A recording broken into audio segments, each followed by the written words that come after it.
tawnazu mesona photo form sima khoi pia leingak na ahongba amata purapa ngamdre leibagi mathou tadre haibne adun haji present rule si mamangda legiba ka saji thambiri ta February tang trying to deal loiragani next month gi aduna mamangda legiba PR gi sarkar sisiga haiba tare president rule hai tare PR sarkar adu sarkar molo su duga lei duga handak ki ka khena bra haibgi ton ton ba praja singna photo ko su le aduna rohit ki akhoi gi rojes ki meng da khoi PRC kamani engbi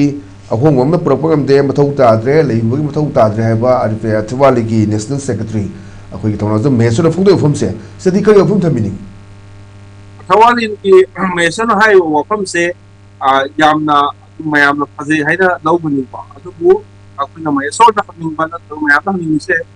mesona ki political party se Delhi ki government party mani aduna minister my state minister oini bhangnadi ida na to yo pose kai no stand law the last sigi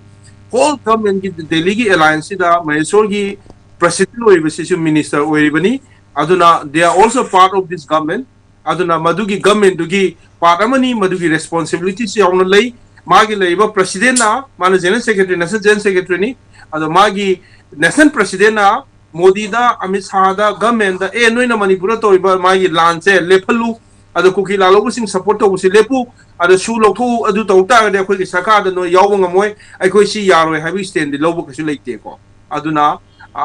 khoi magi